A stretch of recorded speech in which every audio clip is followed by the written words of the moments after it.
everybody, and thank you very much for coming.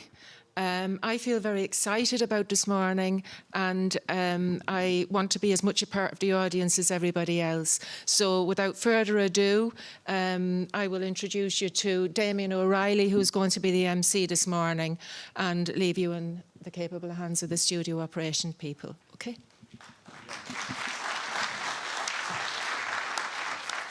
Good morning, everybody. Thank you very much indeed for that, Eileen. For all of you that are here, maybe it's the first time you've been here in Stage B. As you can see, this is the set used for prime time. So on a Wednesday morning, we close we hose down the blood off the walls. And we've done that. Unfortunately, Miriam McCallaghan or David McCullough don't come with today's package. I've been recycled from radio to steer you through the next hour or so.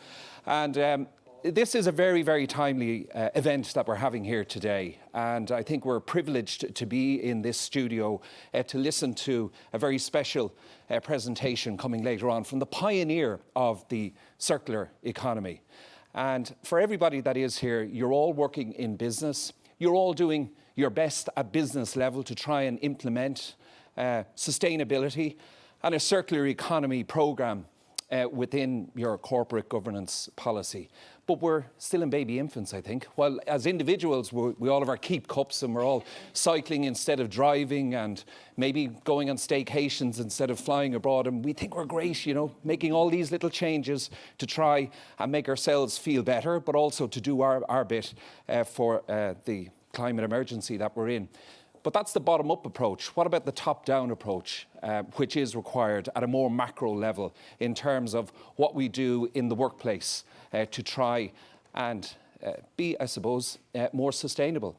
So that's what we're hopefully going to learn a little bit more about, and I know we will over the next 50, 60 minutes or so. We will have a panel discussion coming up. We will also be joined by renowned author and sustainability business guru, Jonathan T. Scott, who's joining us via Skype from Florida. He's just getting up there bright and early in a warmer climate, I would have thought, and he'll be joining us a little later on. But right now, I'd like to welcome our special guest who's joined us, Walter Stahel, all the way from Switzerland. You're very welcome, Walter. Nice Great to see you. Thank you. An architect by profession, but I suppose you are seen as the pioneer of the circular economy. How long have you been, I suppose, thinking about sustainability, thinking about the climate, thinking about what the circular economy should be all about? And you can tell us that, and maybe then you can introduce us to your presentation. I know you have some slides to give us. Actually, I wasn't worried about the circular economy. I was in the early 1970s. We had the oil price crisis. We had relatively high unemployment. And so I suggested to the European Commission to do a study on the potential for substituting manpower for energy, which of course is nonsense because the whole economic development has been substituting machines for people. Mm-hmm. And I said, no, we'll do the other way around.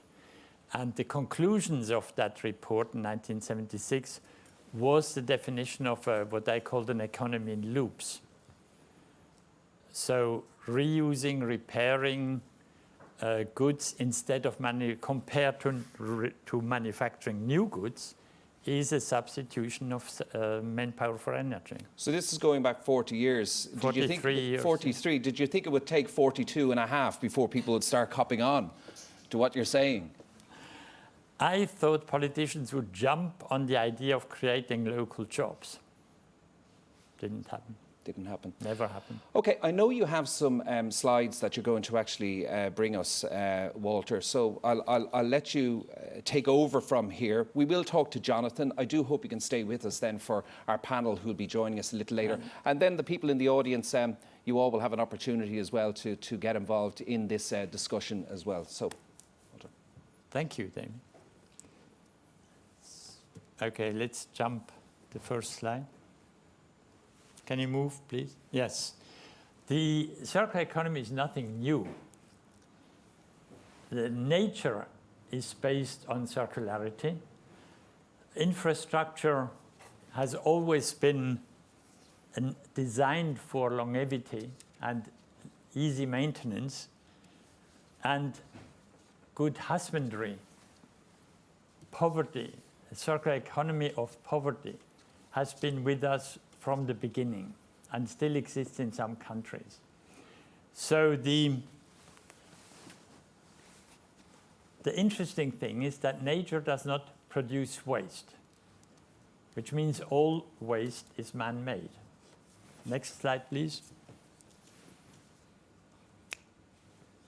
How do we do that? Can we have the next slide, please? So the circular economy is about maintaining the value and utility of stocks, of objects, or assets, natural assets, cultural assets. But we are talking about stocks, managing stocks. We are not talking about production. So the circular economy starts at the point of sale. When you buy something,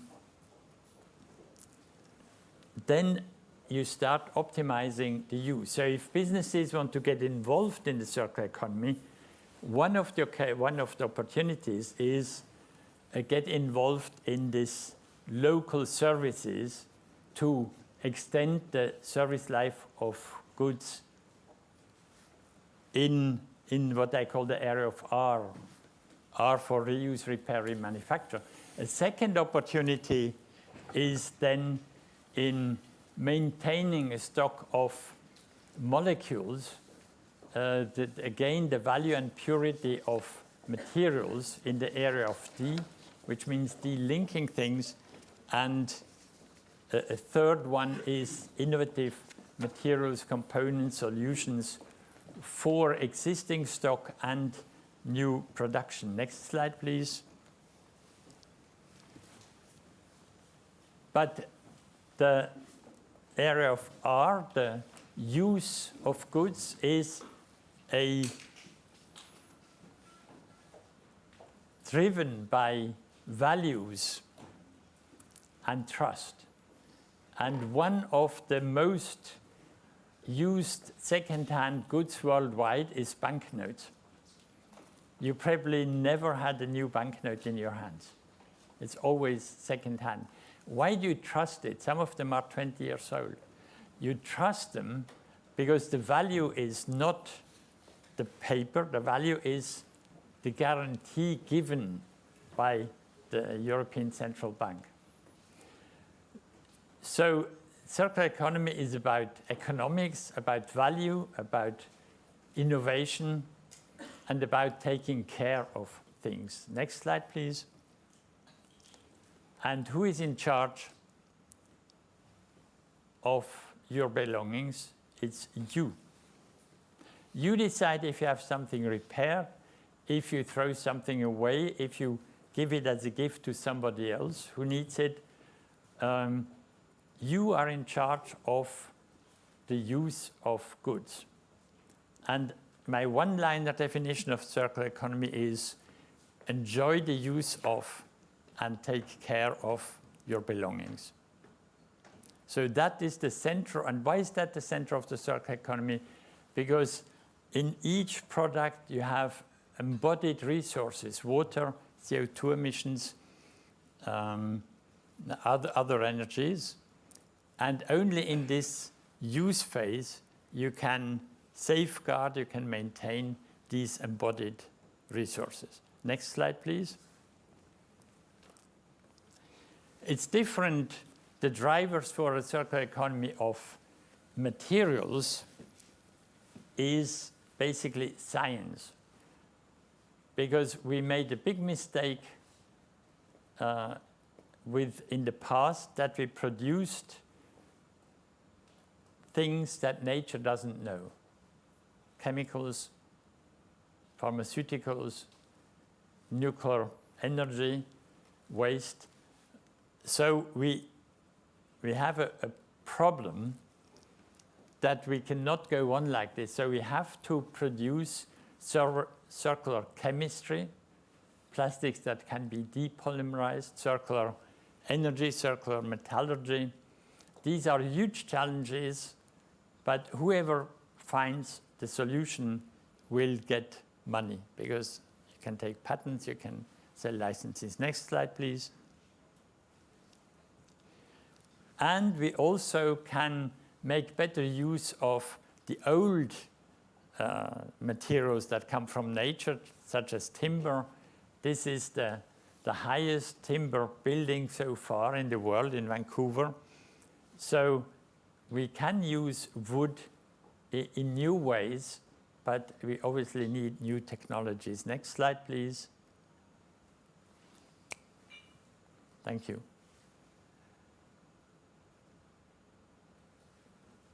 But the big breaking point was the Anthropocene. 6th of August 1945 is now accepted as the beginning of the Anthropocene, the bomb in Hiroshima.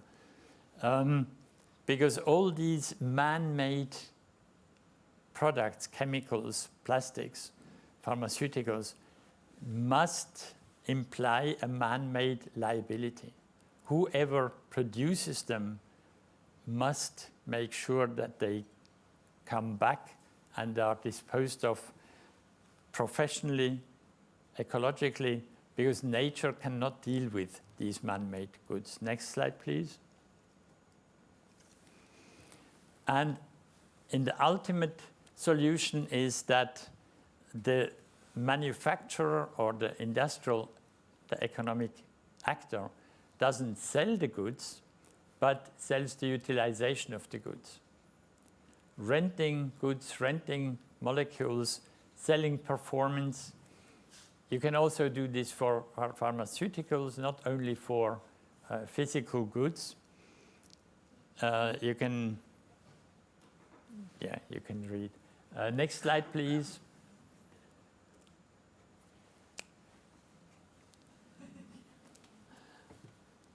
Thank you.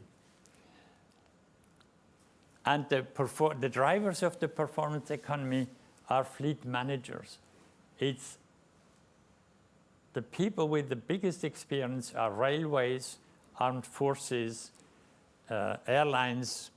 So it's completely different actors from the linear industrial economy, where the knowledge lies with manufacturers. In the performance economy, the knowledge how to make money lies with the people that are selling the utilization of these goods. Next slide, please.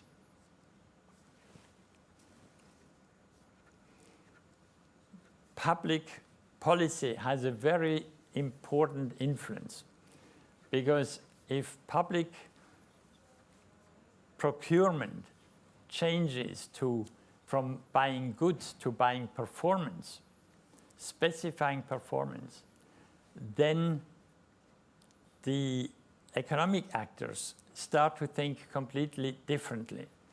10 years ago, NASA in the States, it was the end of the space shuttles, and NASA decided no longer to buy any hardware or operate hardware.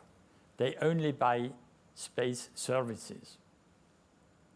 Boeing, the usual suppliers, were at a loss because they were producing rockets. Well, what do you mean you want to buy services?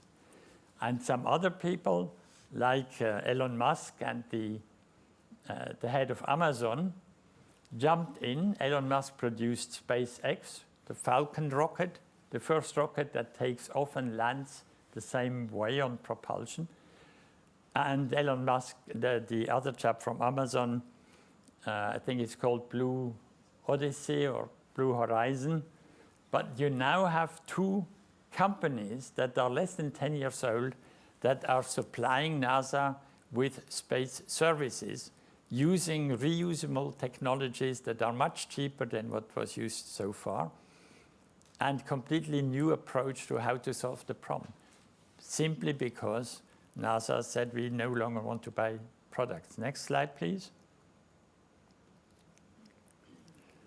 Now, the outlook is a bit hazy, because now we have bioeconomy, biosciences, so that there is no clear frontier anymore between nature and man-made products and liabilities and ownership.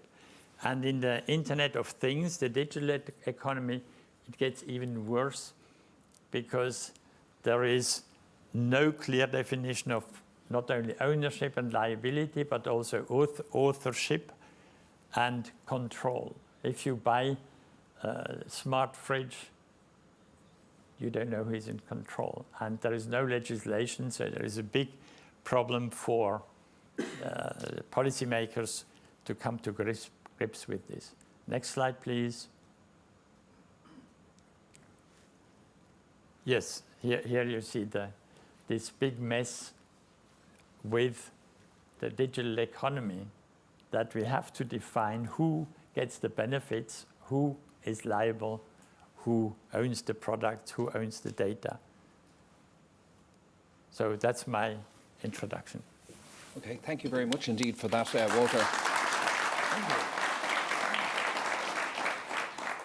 Listening to you and looking at the slides there, it would seem to me that something we all indulge in is consumerism, and it's become even more profound in, I suppose, since the turn of the millennium. Is that the ultimate enemy of the circular economy, consumerism, and the growth and the rapid expansion of it? In the use phase of goods, it's the owner-user who is in control. We have to get rid of the consumer, except for food or water or electricity.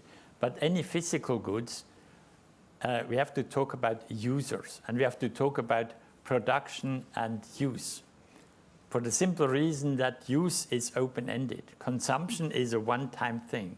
Use is open-ended. So we have to make sure that people understand that they, as a user, they can use, I have 2 cars that are 50 years old. You can use products as long as you want, if you care for them, if you have them repaired. But it is me, it is the owner-user who is in control, not some manufacturer in China or something. So the consumer is or consumption is the easy way out, because the linear industrial economy, at the point of sale, sells the liability and the ownership of the goods. And when the owner throws it away, it becomes the liability of somebody else. Mm-hmm. Municipalities, for example, that then has to pay and develop technologies to get rid of it. But an easy way for policymakers is to redefine waste. First of all, we shouldn't talk about waste, but wasted resources. And secondly, if we design waste as products or materials with a negative value, with no positive value, and without liable owner, then policymakers have 2 options. Either they make sure that any product always has a value by deposit laws or by making prescribing specific materials with a value. If you make Coke cans out of gold instead of aluminum, you will not have any Coke cans lying around. Or you can nominate a ultimate liable owner, and that obviously will be the manufacturer. Now, if the producer has an ultimate producer liability, it simply means that he will change his business models, because he will not want this financial liability on his financial statements. So he will either start to rent the products instead of selling them, or designing them so that somebody else can make a profit from taking it apart at the end of the service life. I suppose at the heart of capitalism or business growth is, of course, as you said, or the linear industrial economy is one way, I suppose, of growing that and growing exponentially if you are in business, is producing goods that have a shorter shelf life. And we've seen that. And, you know, we change our cars and we change our clothes and we change our mobile phones and so many other gadgetry like that more often now than we did. And maybe that hasn't happened by accident, because obviously manufacturers see it as a way of growing. So where does the mindset need to change? Does it need to change at business level or at consumer level? Both. And today's linear industrial economy is based on fashion, to convince you to buy something new, which is basically the same as you had before, but there's one small thing that's new, and think in function. If we think in function, then in a functional service economy, then renting goods is much simpler, because you don't have the liability for maintenance, you don't have the problems with the end of life for the consumer, for the user.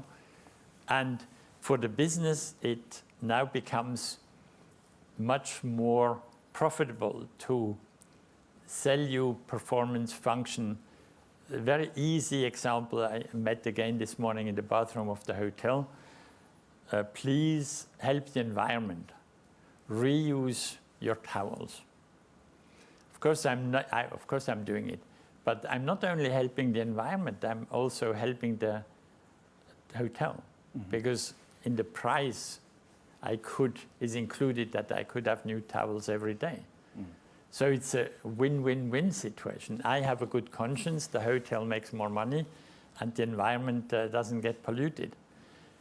But if you go to a shop that's selling smartphones, we should have the same indication on the door of the shop. Do something for the climate. Continue using your smartphone and come back if you have no more smartphone, or with clothes. If you are not naked, then don't come into this shop. And by the way, reusing the towels, that doesn't mean that you steal them and bring them home with you to reuse again. You leave them in the hotel. Does environmental sustainability come at a cost for social sustainability and economic sustainability, particularly in rural areas? A lot of people say that the environment shouldn't have a monopoly on the word sustainability, that the economic sustainability and social sustainability of areas is equally important. It's like, you know, the spinning plates. Can we keep them all going at the same time? We can, but we have to, policymakers are key to the whole thing. And one of the key issues is that the circular economy is labor intensive. If you think about the area of R, repair, reuse, these are things that have to be locally. And normally where the product is or the client is, so its service activity is very labor intensive, very little energy resource input. So logically, the best way to promote the circular economy is do not tax labor. Very simply. Tax things you don't want, but don't tax things like labor that you want to promote. There is another ethical issue on labor taxes. Human work, people, whatever labor you want to call it, is a renewable resource. Okay. And it's the only resource that with the qualitative edge. You can improve the quality by education, training, but if you don't use these capabilities, skills, they will be lost. Okay, but we need taxes, as you know, to run an efficient economy. But are you saying tax business? I mean, that may not go down very well with the people here that are running businesses and that are looking to improve profits so that they can reinvest in things such as sustainability in the business. So is there a lot of contradictions there in that regard? Tax things that the society doesn't want. Tax waste, tax consumption of non-renewable resources, tax pollution. I'm sure we can make a long list of things that, and then the beneficial effect, of course, would be that if these taxes have a beneficial effect, then you have less taxes. So the state has to rethink where the money comes from to run the whole state. Again, listening to you, and you talk there about labour, and we're fast moving in a lot of industries into automation, replacing human endeavour. Is that a good thing or a bad thing? Is it a good thing in terms of the environment? Maybe bad, obviously, for the rest of us that are looking for jobs and things to do. But is there a benefit to automation in some industries in terms of sustainability? Well, indeed, yes, there is, for several reasons. First of all, automation will only be useful in production. You cannot, in repairing fridges, you cannot use robots or automated ways. You have to do it one by one because each fridge is different. And secondly, because the old globalization was to move the factories where the labor is cheap. The robots, the AI now, allow us to use robots anywhere because robots are the same price. In China or Vietnam or the US or Europe, a robot costs the same thing. So you can no longer save money by moving your factories around, and now you can save money by reducing the transport risks and transport costs. So we come back to a intelligent decentralization of production. Yeah, and I suppose just as an extension, an add-on to that question, a company that is measuring their carbon footprint might be able to say, well, we've reduced manpower, replaced it with automation, and in reducing the manpower, we actually have been able to reduce the carbon footprint of the business, you know, under a lot of different headings, such as people travelling to work every day and so on. And my question is, with so much of dealing with climate change and the climate emergency, for example, going to electric cars, the problems that creates in terms of the production of the batteries and the impact that has on the environment, that in trying to find solutions, are we creating other problems that need solutions? We have to think in a holistic way. And all the what we call green energies, windmills, photovoltaic, battery cars, batteries, cannot be recycled because we now think in carbon and we forget that the wasted resources, the waste. So we have to find technologies that are low carbon and low waste. That means, for example, with electric mobility, the electric motor is perfect. It has a technical life of 100 years. But we now have to find an energy that is sustainable. And countries like Norway or Japan are, for that reason, moving to hydrogen and fuel cells. What about nuclear energy? Nuclear energy is low carbon. It is, in that sense, ecologic. The problem is the waste problem. But with windmills, we have the same waste problem. We are not aware of it yet, but these carbon fiber laminates, these long 200-meter long blades, cannot be recycled. So what are we going to do with them? Dump them in the sea, burn them in cement kilns? In Denmark, somebody suggested, well, we'll put them along the roads as a noise protection. You can also do that with nuclear waste. I mean. Okay, I'm going to put one other question too, and I know that Jonathan is waiting in Florida, and we're going to join him. And then, as I said, we have our panel. But we are a food-producing nation, and if I can become selfish for a moment, I suppose my area in RTE here is covering agriculture and food production, and I've done so for the last 20 years. And obviously, agriculture is very much in the spotlight when it comes to causes of climate change with methane emissions. We are an agricultural producing nation. We don't have a steel industry or a car industry, so that automatically increases or expands the presence of agriculture as a carbon on our national carbon footprint. 1/3 of emissions come from agriculture. The argument that is made by farmers and by the industry here is that as the demand for food globally, and particularly animal protein, expands, and by 2050 will increase by maybe 50% as the world population reaches 9 billion, that In Ireland, there is evidence to show that we produce beef and dairy more environmentally friendly than in comparable countries, and particularly, for example, in what's happening in Brazil. So when we talk about a holistic approach, is the holistic approach here, rather than asking Irish farmers to get rid of their cattle and plant the land to reduce our carbon footprint and meet our climate change targets, that maybe we should look, and this, as I said, is the argument that's coming from the industry, that we should look, knowing, as you said, that we need food to survive, we need animal proteins as well. Some people argue maybe not, we should go to a plant-based diet, but for the most part, that's where the demand is going to be.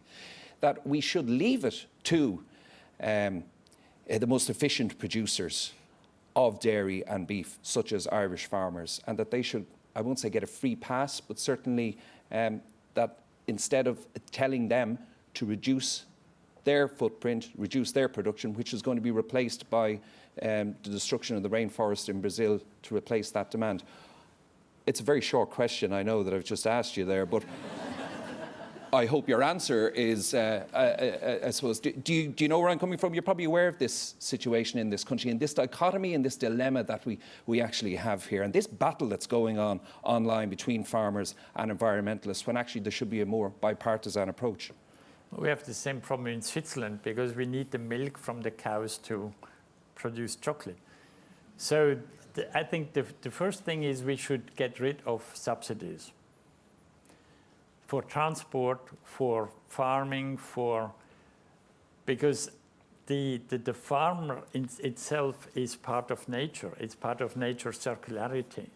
It will be the farmers that will be at the coalface of solving our carbon emissions situation in Ireland anyway, because yes, we will be asking them to plant their land, for example, to sequester more carbon. The question is the meat production the right way for farmers to make an income, or are there other opportunities? Mountain farmers in Switzerland now have started to plant certain plants which go into medication, into pharmaceutical things that have a very, or saffron. Saffron has cost about 40 euros per gram. So if you switch from cows to saffron plantation, you get much richer and you don't produce CO2. But again, the Irish argument is that's okay, farmers may switch to that, but that the deficit in production will be made up by less efficient production in other countries around the world for the growing demand that there will be for that product. Yes, but then if the transport has to pay the real cost, including externalities, you will no longer be able to buy a steak from Argentina for 5 euros a kilo. It will be 50 euros. Well, and then the Irish farmer will be competitive with the South American. Okay, I think we can go to Jonathan. Stay with us, Walter. Thank you. Jonathan, you're listening to us. Jonathan, of course, Jonathan T. Scott is the founder director of the Centre for Industrial Productivity and Sustainability, and also a renowned author. Good morning to you. I hope the weather's a little better there than it is here. But you've been listening to your great friend there, Walter. I say that he is your great friend, Jonathan, because you've worked together, you know each other very well. Take me back to when you first came across each other. It was back in 2004, 2005. I was reading about, circular economy was called resource life extension back then. And I was working at a university in Poland, and I couldn't get anybody to pay attention to this. They all thought it had nothing to do with business, it had nothing to do with economics, it had nothing to do with science. It made complete sense to me, but they just dismissed it out of hand. So I figured, well, I'll ring up the person who created this and find out what I'm doing wrong. And I phoned him up, and we started talking. And at some point, I said, I think one of the biggest obstacles is, if you study management, and I had just written a book on management, and it was doing quite well.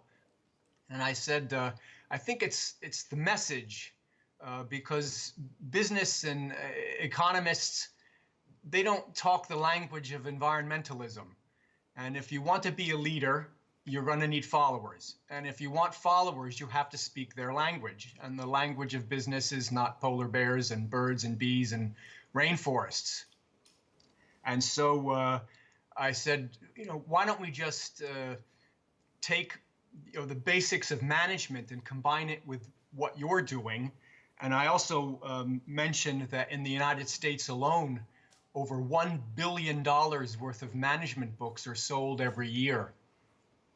And the phone went dead. And I thought, oh goodness, I've lost him. I haven't even really spoken to this guy. I don't know him, and I'm already lecturing him. And then I just heard his voice say very slowly, management. And I knew then that we would be working together probably and we've been working on and off we worked on and off for about 12 or 14 years, but not so much in the last 4 or 5 because Walter's just too busy.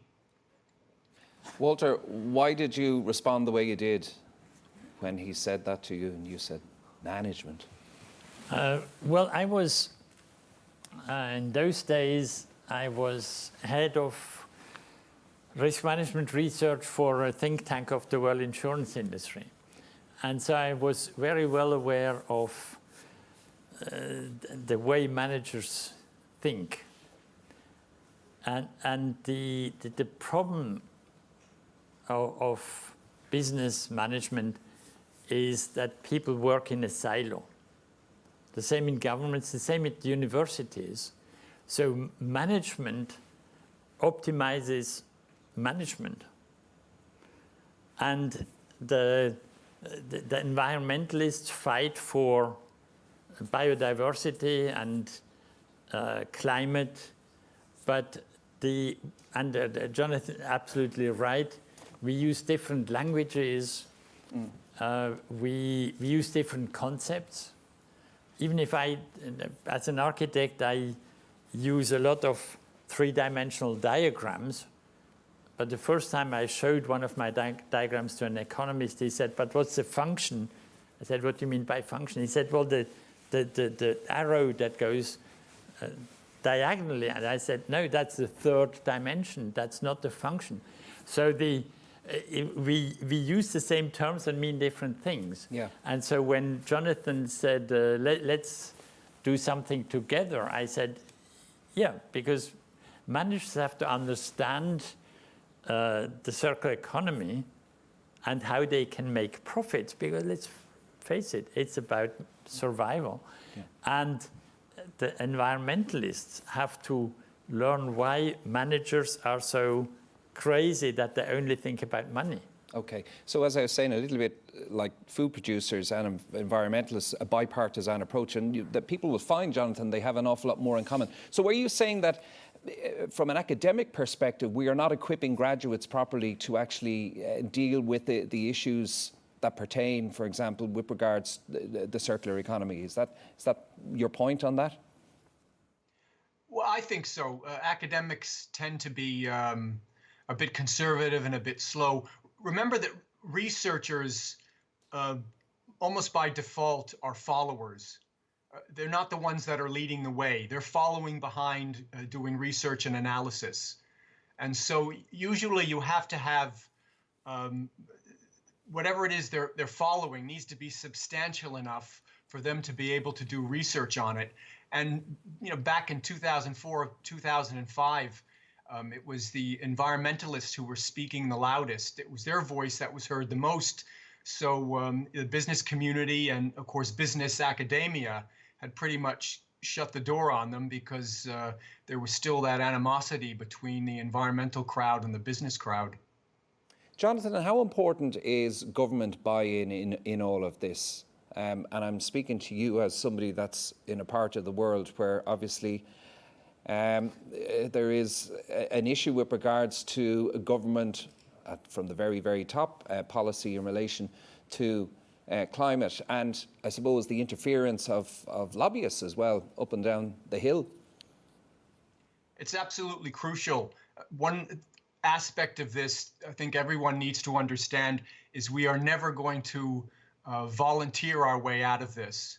It's going to have to be legislated and mandated, which is going to be very difficult in a democratic society because people don't want to change. Basically, that's what management is about. It's about guiding people through change. When you see countries like China or the Emirates, they tend to be able to change a bit more effectively, I think, because once the government has done their analysis and makes a decision, everybody has to fall in line and pull in the same direction. But in democracies, for example, like in the United States, I haven't lived here for most of my life, and I came back just about 2 years ago, and almost all of the people I run into, they have no idea what it is that I do. I try to explain sustainability and circular economics and the rest of it, and they've never heard of it.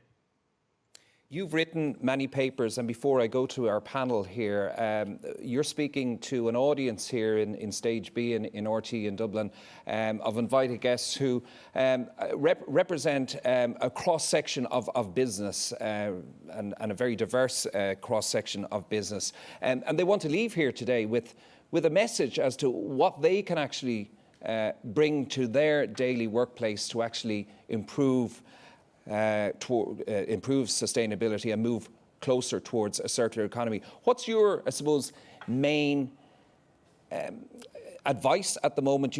I know you've written another book on that issue very recently. Yeah, well, what I added to Walter's work, and I think, do you have the slides ready? I have Yes. 2 slides that I can show everybody, which pretty much explain my input to all of this. Roll it Do you have there, the first slide up? Yes, we do. Yes, waste equals non-product. Business make it, but can't sell it. Explain. Okay. Yeah. When I started doing my own research, of course, nobody would answer the phone or respond to my emails, and so it was once again Walter that opened all these doors for me. Because once everybody found that I was working with him, and that I wasn't an enemy, you know, I wasn't an environmentalist who was looking to come in and smash the place up, so to speak. I wanted to know, because I am a former manager. Managers do things. They have to produce results. That's how you keep your job. So I wanted to know how or what you have to do, the first steps that you take towards the circular economy. And without exception, year after year, everybody told me that the first thing you have to do is waste elimination. And that slide you're looking at explains what waste is. We define waste as not achieving 100% of purchases and investments. And this is where it all starts, is teaching your employees, teaching everybody, every stakeholder that's associated with the business that waste is endemic in your systems and you need to eliminate it. Think of it this way. In the circular economy, of course, you're closing your loops. And if you're a runner on a track running around and you're weighted down, you've got a pile of rocks on your back, that would be the waste.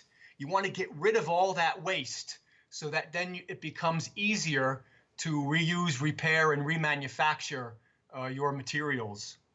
Okay. So that slide there, if you also, I think that if you see the smoke going up the smokestacks, and there's also a rubbish truck there and leaks coming out of a pipe, what that's supposed to mean is that waste always results in money loss. And whenever a business loses money, it always has to go out and purchase more of whatever it's lost. Okay. Can you put the second slide up? Yeah, we're going to move on to the next slide. Yes, we have it here. This is not sustainable is the key message here, with a number of other illustrations. I'm sorry, what was that? Yes, it's your slide where at the bottom the message is this is not sustainable, underneath a series of illustrations.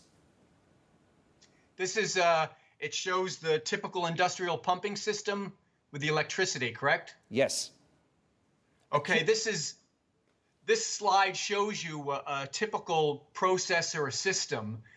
When you want to start eliminating waste, it's a divide and conquer type of strategy. You want to analyze the entire process and see where the waste is. The biggest misconception that many people have is that simply because when a system is working, there's no waste in it. So you hit the light switch, the light comes on, and you think, everything's perfect. But usually it's when you analyze these systems and start breaking them apart into different functions, you start seeing all the waste that's inherent in each one.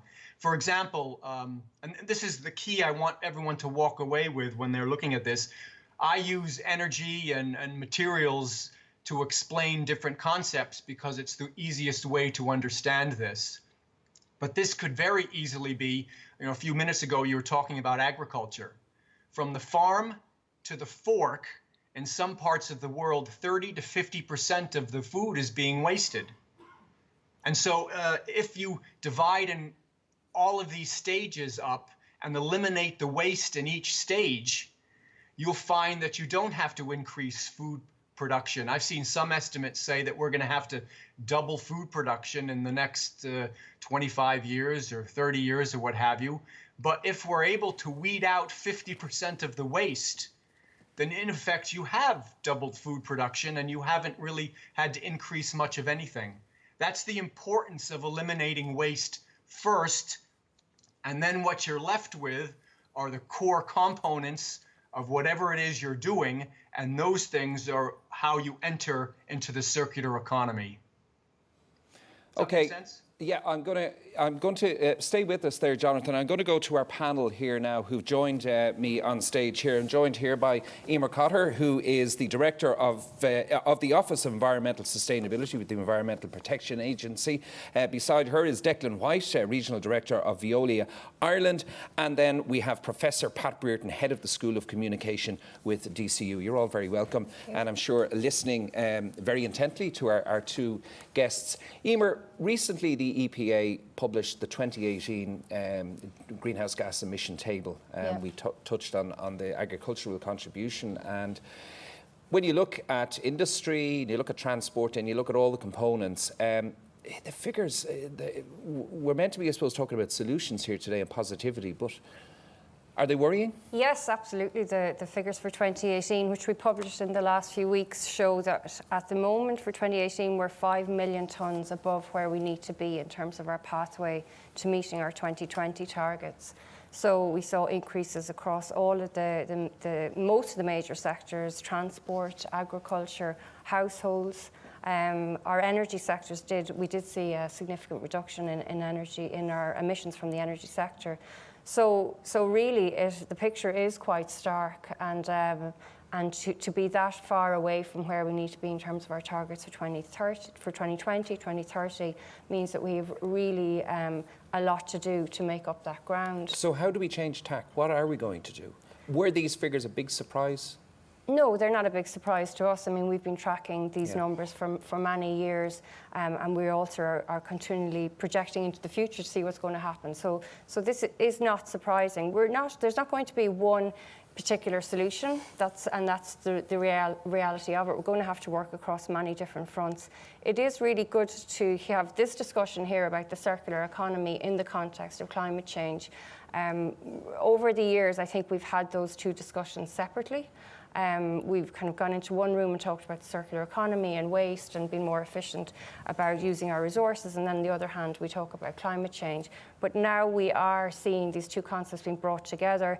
We see it in the government's climate action plan, where it's clearly laid out that this is part of the solution, and it is a really tangible way to bring business into this problem and to put forward some solutions that work from an economic point of view and environmental. So where does the circular economy fit in to the chain of events that is required, I suppose, for us to actually reduce our emissions and meet our targets? So were we to have a circular economy here tomorrow morning, we would see reductions in terms of our emissions from our industries, from commercial sectors, from the agriculture sector. Transport would reduce. So right across all of the major sectors, it will bring down our emissions because we'll be working more cleanly, more smartly, and more efficiently. Declan White, you're very much at the coalface and working with businesses. Veolia, the role that you have is obviously working with businesses in the management of wastewater and energy. Are attitudes changing, slowly but surely? Yeah, I think we're finding now that our clients are coming to us first before we've been knocking on the door to them and saying, we can help you guys with your circular economy and the financial benefits of that. But now we're finding that they're coming to us and saying, how can you help us? And I would say that the multinationals, the FDI guys, are further along that track. They've been driven by CSR requirements from head office in the US. That's been so they're further along the track. But we're seeing the Irish, the indigenous SMEs, and even the Irish public procurement has upped their game, or has become much more concerned, much more aware, and it also leads not only in just coming to us, but also in the way that they're engaging with the supply chain, which is us basically. So it's a much more nuanced view. So they're realising that it's not just take out this piece of kit and put in that bit of kit. They're looking at the whole life cycle, from design, construction, operation. So an example, if I could give one, was like 13 years ago, we built a sludge plant for Irish Water, where we took all their horrible sewage. Sorry if everybody ruined your lunch, but took all their horrible sewage, added gas, and drove off all the water, and then you're left with a pellet, and you spread that on land for agricultural nutrients. So it was very gas intensive, very energy intensive. But we've engaged with them over the last 3 or 4 years, and we now have a new process we've upgraded with them, where we take the sludge, it generates gas. It's a net producer of electricity and gas, and it produces a similar product at the end of it, and it saves like 8,000 tons of carbon. Now, that's great, but like 10 years ago, that wouldn't have happened. We wouldn't have been able to engage on a partnership approach. They wouldn't have had the same incentives, the same drive to do that. So I think it's going the right direction, I think. So, and you're working with all shapes and sizes of businesses, and you have bespoke solutions maybe for the different companies and organisations depending on what they're doing. Is it still very much, though, opt-in rather than opt-out? And should there be more, I suppose, government policy in that regard, particularly for new businesses beginning, that the Veolia template, if I can put it like that, should actually be very much part of their business plan before they can actually get licensed or even funding to begin? Well, I'd say the businesses react to different pressures. Like they'll always, and they have always reacted to financial incentives. But now they're starting to react to societal expectations, which impacts on brands. So brand is very important. Societal expectation, which is linked to brand, that's driving a lot of their behaviour as well. And then the last bit, government regulation and compliance is another one that they have to react to as well. So I think the whole society is moving towards the circular economy. Yeah. You have the Greta Thunberg, all this stuff. It's very sort of on trend. It's very in people, in the media. It's very so the businesses are reacting to that. So before it had to make financial sense, and it still does to a point. But there's another pressure coming in that you have to get your CSR stats, you have to get your recovery stats. That's playing a part as well. So it's the whole direction of travel is not just financial. Professor Brereton, when it comes to communication and everybody here learning more about climate change, climate emergency, sustainability, we're reading about it almost daily from a partisan position, that the communication of the issues and the concerns are very much kind of compartmentalised in a kind of confirmation bias scenario whereby we're getting, as I said, partisan views and people with their own agendas, pushing their own agendas, and other people then in business, for example, feeling that there's an agenda against what they're doing and they're fighting back, that there isn't an altogether, I suppose, proper communication that we can all latch on to together without actually fighting corners, if you know what I mean, particularly if it's industry defending their figures, agriculture defending their positions. We end up in a kind of a scenario where we're debating rather than actually communicating. Is that an issue, do you feel? I think it's a big issue. I mean, I come from, as an environmental communicator, looking at the media, and I would really like to compliment RTE for their week of programmes, because I think we need to have dialogue between the different areas. As our colleague talked about, the language is very different between business and environmental communication. You talked about farming versus the environmentalist, and how to bridge gaps between all these discourses and understanding the different names. I mean, circular economy versus other types of economic models, and understanding those is something that businesses are grappling with. And I think the key issue that's coming across today for me is waste, and how to sort of reduce waste as a sort of a business model. And I think if that could be extended to the general public, then we would have a really good circular economy that would increase and would have reduce our carbon footprint generally. So trying to learn, and I mean, I don't see business as the enemy as an environmentalist. I think we have to find ways of dialoguing between each other. And there are ways of doing that. Yeah, and you speak about the media there, for example. We live in this era of, you know, fake news, that even now when a journalist reports facts and news, they're attacked for reporting facts and news. That's a problem. How do we overcome that? That, you know, somebody with a differing opinion to a news report, you know, dismiss it. That's the era we live in. It's a dangerous time in that regard, isn't it? It certainly is. And I think it's a problem because facts can be manipulated and it can be massaged, and statistics can always be manipulated. And climate change is very contemporary, but very problematic in some ways, because people will use it in different ways. I mean, you talked about how farmers might use it for one way, businesses will use it in other ways, and they'll use facts to sort of, so how to marry all those facts together to build consensus. I mean, what I think communications and media has to be about is trying to build consensus about how to resolve problems. And we're facing big problems. So how to bring business together with sort of private individuals and other people. And that is by way of clear communication. Maybe I could bring Walter and Jonathan back in on that. I mean, the ultimate statement of fact is science, and a lot of the, I suppose, facts around climate change are science-based, yet they are being challenged, even at White House level, for example, Walter. Well, I think if we want to motivate the people, the individuals, we have to give them information. So, for example, to produce a pair of jeans, you need 10 tons of water. But nobody knows about that. So if you repair your jeans, continue using them, you are saving 10 tons of water. I'm sure if we tell the young people that, then they will start to think, well, because at the moment, jeans, it's just a jean. And the same with the embodied CO2s. How much embodied CO2 emissions are in the building? Before we demolish a building, we should know what's the water and CO2 emissions that are necessary to build it. Because that's, again, what will be destroyed. And so at the moment we are this, what I call the invisible part of the economy, the liabilities and the embodied resources. We don't have statistics, we don't have the figures. So we first have to build up that database to convince people. After, you can save, if you don't buy a new iPhone, you save, I don't know, 5 tons of CO2 emissions. Yeah. And then people will think differently from the way that they only fashion, whatever. Okay, I'm going to go to the audience. So if you have any questions, put your hand up and we'll get it. Yes, I'm going to come to you, Jonathan, first. I was getting the audience prepared here, those that haven't fallen asleep listening to me, but I think they're all very intense, no worries.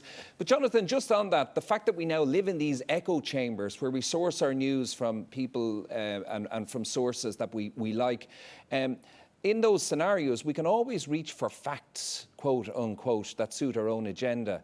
How dangerous is that, and how frustrating is that going to be for implementing proper measures to try and reduce carbon emissions? Well, I think one of the original problems is goals are being set that are just too far in the distance for most people to understand. Sustainability obviously is a long-term concept, but most people think in the short term. Many people are not anti-environment. That really doesn't exist. Most people understand that the environment is what supports them. The problem that you have is that every day people are faced with short-term problems. They have a job to keep. They have bills to pay, a mortgage, kids to feed. This is what is in front of them each and every day, every hour of every day. So to try to get them to think about polar bears or 50% carbon emission reductions and what have you is very, very difficult. This is why management is so important, because management sets short-term goals that allow for short-term successes. And once you get people sort of on the road to a little success and a little success and a little success, you can get them moving in the right direction. But going back to what you were talking about, Facebook and all the rest of this is what I see right now. I don't know if it's anecdotal or, I mean, for sure things are moving in the right direction, because 15 years ago, nobody was talking about this. But everyone saw, for example, the picture of the turtle, the sea turtle with the straw coming out of its nose. Remember that? Mm-hmm. There's been plenty of examples of of ecological destruction, as a result of. And then, of course, the big thing around the world was we have to ban plastic straws. And the problem is that's a micro solution.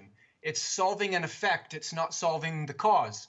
So you've got all these people running around solving these micro solutions. It's not a coherent or a logical or a holistic approach. It's just running around constantly fighting these little fires without paying attention to fire prevention, which is what this whole concept is about, because the circular economy is also called waste prevention. And that's why when I teach this, and Walter and I, when we were going around talking about this, I would first talk about waste elimination, which would then lead to waste prevention, which is the circular economy. Okay, but a lot of this is psychological. It's just dealing with the human mind and the human's mind's inability to see things that are in the distance. Okay. And to use it to our advantage. I'll just make one point in that regard. This thing about the micro solution, Walter, that is the attitude that prevails with a lot of people, for example, in this country, who say, well, why should I cut back on eating meat on a Monday? Look at China. Everybody points to China. Everyone points to the bigger economies. So how important, though, is it that there is this micro approach collectively to actually feed into the holistic solution? Well, it's feeding into what people want is short-term successes. Okay. So when you have a few restaurant chains saying, okay, we'll ban plastic straws, we walk away feeling fantastic. But the problem is we have not solved the basic problem. You know, we're just, now there's going to be, there's a million other fires all over the world, and just putting out a little fire here and a little fire there doesn't solve the problem that fires are being started everywhere. Walter? So yes, we walk away with a false impression that we've done a lot of good, but we haven't really solved the cause. We need to have a holistic picture, and people, we are all responsible for our own behavior, our own life. But then we need the information to justify or support us. So the whole discussion about plastics is a fantastic, ecologically sustainable material. Plastic in the environment is the disaster. And we are the ones that put the plastic into the environment. So we should teach ourselves with regard to plastic, if you use plastic, put it in a bin, but never throw it out of the window or, and I'll let our panellists come back in just on that. Yeah, go ahead, Ian. I think it's a combination of many different things. Like, it's individual action and systemic change. And I really like the way Mary Robinson quotes it, so she's a good person to quote. She says three things. First of all, take some individual action yourself. So think about what you can do, and that will be different for everybody. Then, in her words, get angry. So vote, get out and demonstrate if that's what you want to do. And the third thing is then envisage a future that will be different, will be better, will be more along the lines of where we're talking about here, along a circular economy and where we've tackled climate change. And that's probably where you really start reaching for the data and the numbers to inform how you would be able to envisage that. So it's kind of, she builds it up in that nice way, where it's not saying it's all down to the individual, which I don't agree with. We do need that systemic change, but we can do something small, all of us ourselves. Declan? So yeah, it's a fine line to walk. You know, there's a balance to be got there. The government produced its climate strategy plan, which had a brief look at it last night. Have a brief look as possible. It's got 186 different actions, and you're saying how is this actionable? But on the other hand, it is a holistic view of everything we should do, and it sets out sort of a roadmap.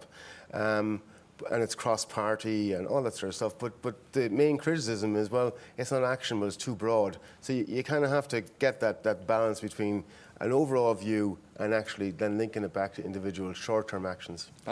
As a communication specialist, I would say that people aren't always logical, rational, and they also don't, giving facts is not enough. So there's a sort of a tipping point of trying to get people to make changes, and it involves media, I think, a lot. It sort of helps to sort of people to see realities. Okay, question here in the audience. Just introduce yourself, and if you have a point or a question. Yeah. Thank you. So this has been a fascinating discussion. Thank you to everyone. My name's Claire. I work for the Community Reuse Network. We're an all-island network for social enterprises in reuse, repair and recycling. I just wanted to pick up on something really interesting, Walter, you were discussing earlier about liability. And I think, Declan, you also mentioned around branding and brand liability. We would see actually the issue of liability as being a big barrier to reuse and repair and refurbishment at the moment. And I can give two examples of that. One of them, in the fashion sector, we've seen some of the big fashion brands preferring to destroy the clothing rather than pass it on for reuse. I think that is changing now, but it's one illustration of that. And the other one is around the repair and refurbishment of electrical goods. That has become so difficult in terms of meeting very exacting standards, and also the insurance cost of trying to repair and refurbish electrical goods means that in Ireland we have almost no preparation for reuse of electrical goods at all. So everything that's taken back through the EPR schemes is recycled, but this question of liability has become really preventative for that kind of activity, repair, reuse and refurbishment. And I was just wondering what the panel might have to say on that. Okay, do you want to answer that, Walter? Maybe we should take several questions. Yes, Otherwise there's one up here, and we have a few minutes. direction. One up here and the lady down here. And you take note, guys, of the points, and if you want to respond back to them quite briefly, if I can, and if you can keep your question brief, please. Thank you. This is in relation to the coming Carol, together, the collective responsibility, and each group environmentalists understanding farmers and all the rest of it. Horace Plunkett, an Irishman, wrote a book called Ireland in the 20th Century. I don't know if our guests are familiar with it. He proposed a cooperative movement which initially was very successful. Farmers bringing their milk to one central creamery, etc. The problem now is that some of those co-ops have become so successful that they're massive global businesses. Do you think, how do you think we can bring about, you mentioned media as being useful to bring about that sort of coming together and understanding across the lines. Do you think, what do you think about it as how that cooperative can be realised? Go back to its roots. And there's a lady down here, we have a question. And we've one at the back up there, which we'll come to. But thank you. Great. Thank you very much, Damien, and thank you, Walter, and the panel. It's been a very, very interesting discussion. My name's Deirdre Donnelly. I'm a county councillor in Dún Laoghaire County Council and Lascaux this particular year in the council as well. I just have 2 points really to make. One really goes back to what the first speaker from the floor said a minute ago. What I find is it's a lot less expensive to buy a new product, electronic or electrical product. If your microwave breaks down, by the time you spend so much getting an electrician to look at it and getting a spare part, it's cheaper to bring it back, let the person who sold it to you dispose of it and buy a new one. Where does the responsibility lie there? And the other question I'd like to ask as well is one of the points you raised, Walter, as a public representative. where I see in my own county businesses keeping the county going and keeping people in jobs. If we do go down the route of saying, hold on to your mobile phone and don't go into the store to buy a new one, if we go down the route of saying, no, we won't buy any new fashion this season because of the effect it will have in relation to global warming, are we not putting people out of jobs? And once again, where does the responsibility lie in relation to putting products on the shelves that we can buy that are sustainable, that don't damage the environment? Okay, Thank you. we'll take those three, and I think we'll come over to this side then, and we'll get a couple of more questions, then we finish. So, guys, I'll let you in any particular order. Maybe Walter first, if you'd like to just respond to the 3 points that have been made, or any specific one of them. The liability question is basically because the consumer or user does not have the skills and the knowledge to know what to do. So the best way to avoid this is don't buy, rent. If you rent products or goods or whatever, then you don't have, the only liability you have is not to destroy the product. What governments should do, and the European Commission has started, is a right to repair. And it started with electrical goods, that every manufacturer should put on his website how you repair goods, where you get the spare parts, where you get the tools, and you guarantee the availability of these things for 10 years. We do have some consumer protection legislation with that regards, reuse, refund or repair on goods that maybe are faulty, so we could maybe expand on that. Is there any other point you want to make, Walter? Just I'm conscious of time. Any of the other points you want to pick? Okay, to our panel, and then Jonathan, if you want to pick up on something briefly, go ahead. Yeah, I can pick up the last point there where from Deirdre,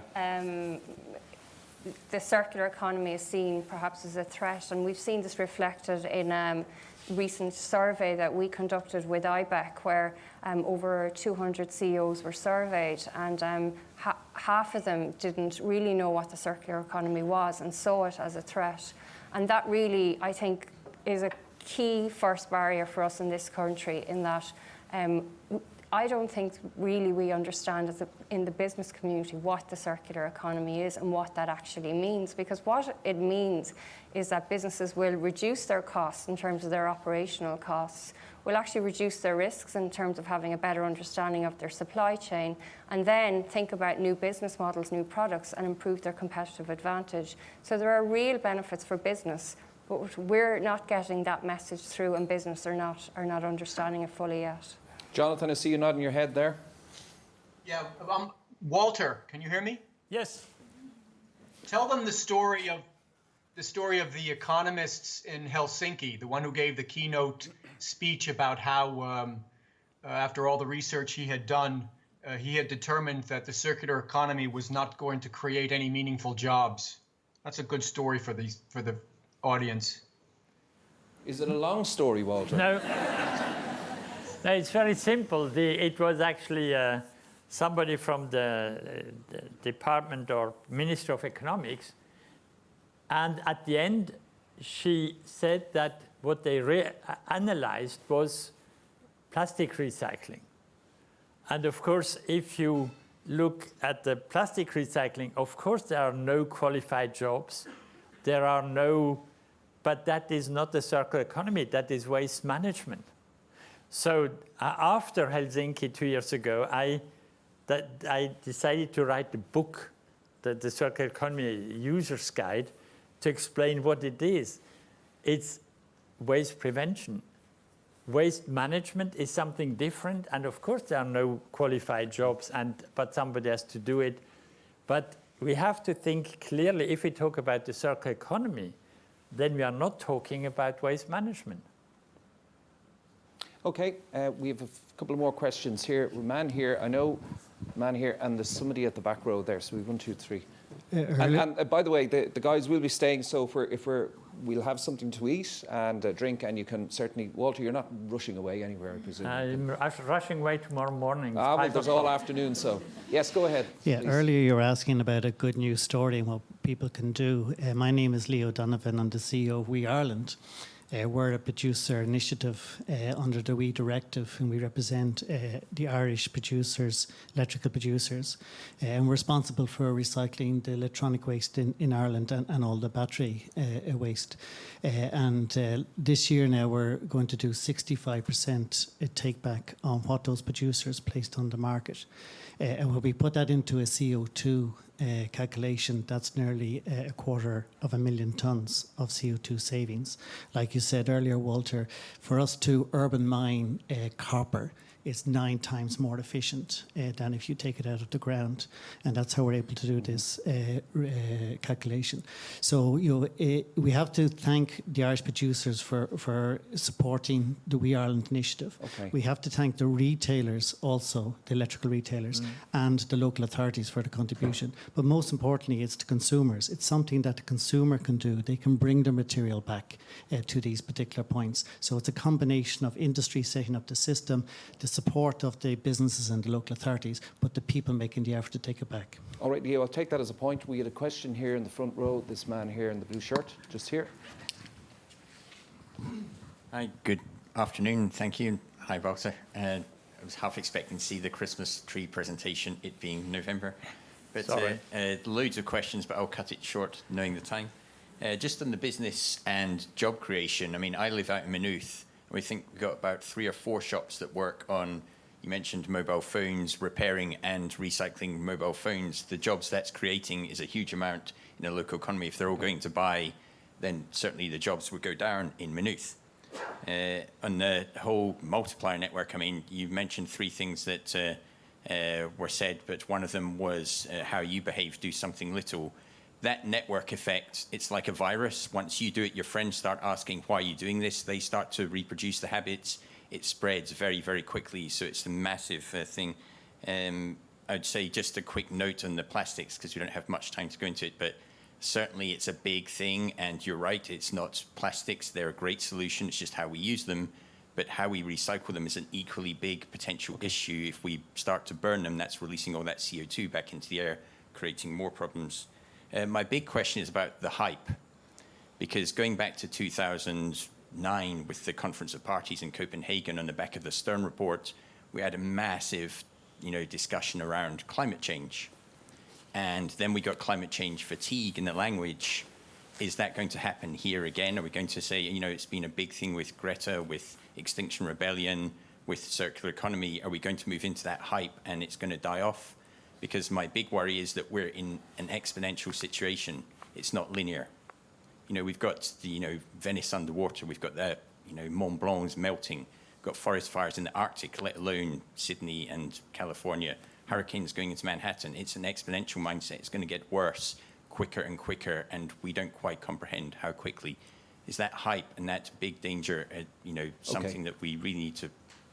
Michael, did you spot another... I know it's... Just at this lady first. Yeah, we won't get to everybody, so apologies for that, but... Hello, my name is Dorothy Maxwell, and I'm the Head of Sustainability for Brown Thomas Arnott's. And for our non-Irish guests, that's 2 iconic retailers here in Ireland at the luxury end of the market, selling most consumer products. It strikes me in terms of the circular economy here in Ireland, coming at it from a business perspective, that we have many elements of the solution that are there. And I can tell you from our experience, business is very engaged, and we feel the urgency of the challenge to move quickly. But it's a little bit like a jigsaw at the moment, and many different stakeholders are not quite gelling yet. And I'd love to know if Walter has seen examples from other countries where that motivation has been able to progress such that we can actually move forward the agenda on this. Okay, thanks, Dorothy, for that. So we've 3 more there, and I think we're going to leave it at that for various reasons because people got to go. So what I'm going to do is, you've listened to the points and questions that have been made there, all of you. I'm going to give you maybe 30 to 40 seconds each to, if you want to respond to them, or just Explain to us what your take-home message is from here today. I think we'll go to the furthest point first. Jonathan, we're going to let you go, but your take-home message, listening to the questions and the points that have been raised from our audience here and listening to the panel discussion, what's your message? Well, I think that if I've got 30 seconds, the best thing to tell everybody is that what came out of Walter and I working together was a book called The Sustainable Business. We put it online for free. You can download it for free. We don't ask for email addresses or anything like this. There are no advertisements in it, no product endorsements. It was published initially by Taylor and Francis, which was that's Einstein's publisher. So it's all great stuff. It's been thoroughly vetted. Everybody in here can not only download a free copy, but you can download free copies for your employees. That's why we put it online, to begin this education process, so everybody starts out on the right page. And we also, a couple of years later, and by the way, we've been updating this every 2 or 3 years, but we also put together 2 workbooks. All of these are available in multiple languages, I think 5 languages, that help businesses walk through the first stages of sustainability. If you answer the questions in the workbooks, it will give you ideas as to how you can do this yourself. Because, I said we're not going to volunteer our way out of this. We're also not going to get out of this if everybody has to pay a consultant or go to a university to learn the basics. Okay. The bottom line is businesses are going to have to do this on their own. Okay, and Jonathan, the name of that book again, the free to air book, as you're calling it? It's The Sustainable Business.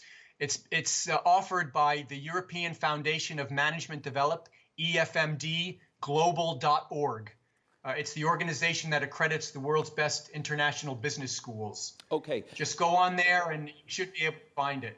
Okay, and I think we'll circulate that to anybody in the audience that wants it. Professor Brereton. I just respond to the notion of hype. I'm very interested. I think the way around that is environmental literacy and developing sort of educational tools that we go beyond just it's just of the moment we learn about something and then we forget. We need to join up thinking.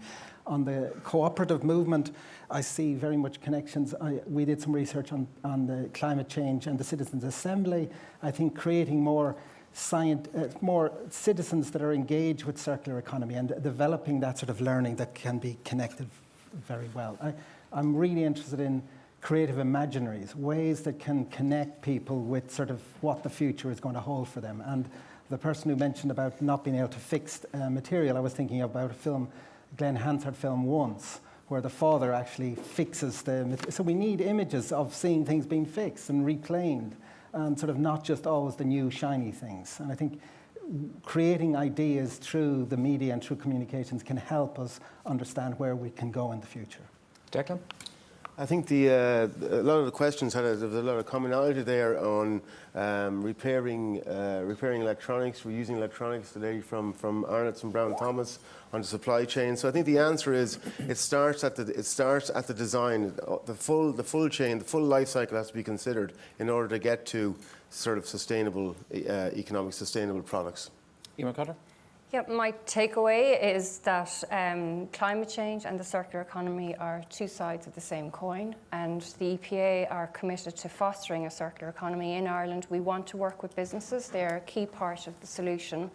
And as part of our National Waste Prevention Programme, we provide supports to businesses, to social enterprises, in terms of innovation, in terms of developing strategic partnerships.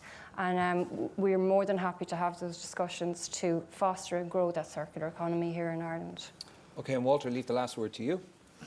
I think the retailers, to answer some of your questions, the retailers have to realize they are a two-way institution.